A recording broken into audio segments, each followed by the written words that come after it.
And welcome back. We have with us this morning Eric Dahl, who's, I understand, from Fruitland originally. Right, thriving metropolis of Fruitland. Yes, and lives in Nashville now. Yes. But you're also a TV person and you're an author. Tell us more about yourself.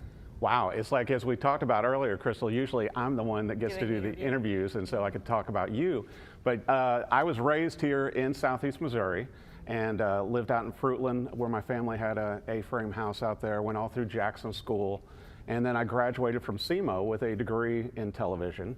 And television kind of moved me around, so I ended up doing it for a number of years here in Southeast Missouri, Las Vegas for 10 years, and then I've been in Nashville since 2011 doing television. Wow. And I do artist interviews, besides, the real job of being a creative services and program director for 3 stations. I also do the Rock and Review interviews.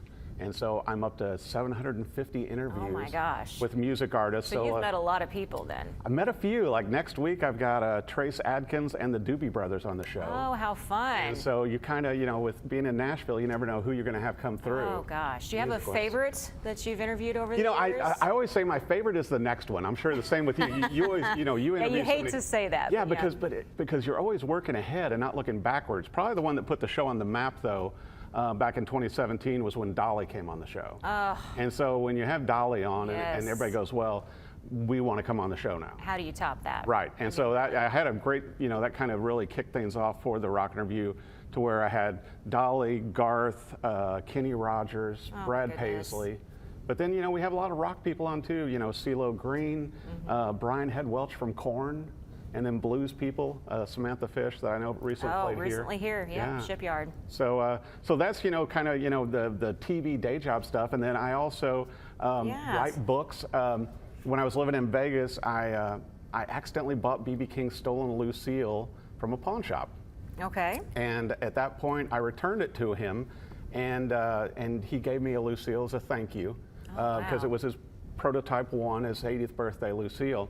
And he allowed me to write a book on it. The first one came out in 2013, and then the second one came out during the pandemic in 2020.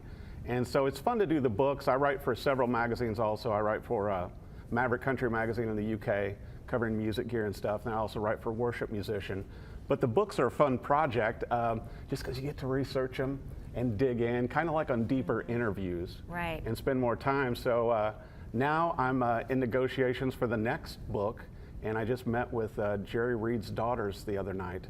And so I think Jerry Reed is going to be the next book. Oh, wow. So tell us what that will consist of then. It's kind of interesting on that, Crystal, to where, compared to the B.B. King Lucille book, which had my story in there also. Which, by the way, the name of it, B.B. King's Lucille and the Loves Before Her. Can you get this on Amazon? Yes, you can. Okay. Yeah, and the newest one with the headstock on is you're holding instead of the first edition. But the new book, I'm wanting to take a different approach to where, kind of interview-wise, I'm going to speak with the people that knew Jerry.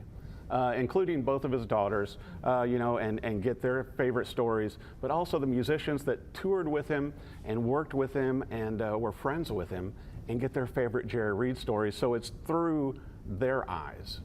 And so that's kind of the different approach I want to take. So it's going to be a lot of interviews, which will be fun, but then put that into a book, and I will kind of, set it up as his history, and then, just, kind of weave things together with the different interviews. So that's the approach I want to take on this one. Fortunately, I've got a great publisher out in Los Angeles, and so he's open to publish anything I write, so that's definitely lucky.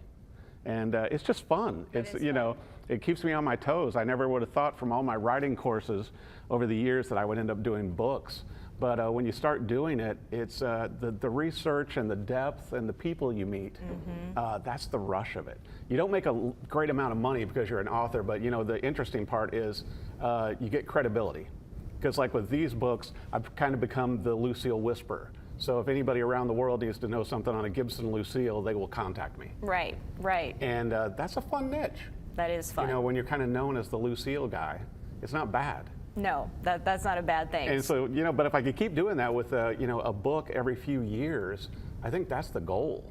Because, like with us being in television and everything, I love doing TV, but, at a point you start looking at it's like, you want to do more of your passion projects. And so the books are part of that. I want to get back to doing more original songs, maybe doing my own EP or album, just to prove I can. Wow.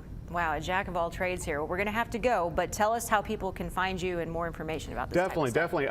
My website that I have that needs to be updated with the skinnier me photos now is ericdahlpublicity.com. And so the TV show, everything else that I'm doing, with the interviews and all are under that website. Amazon, as you mentioned, Crystal, is the best place to get the book. And if you get a copy and want it signed, reach out to me and I'll do my best to sign it for you, because I haven't done book signings in a while. And stay tuned for the next book, which will be on Jerry Reed. That's awesome. We're staying tuned for sure. Eric, thanks for coming in. Thank you for having me. We'll be right back.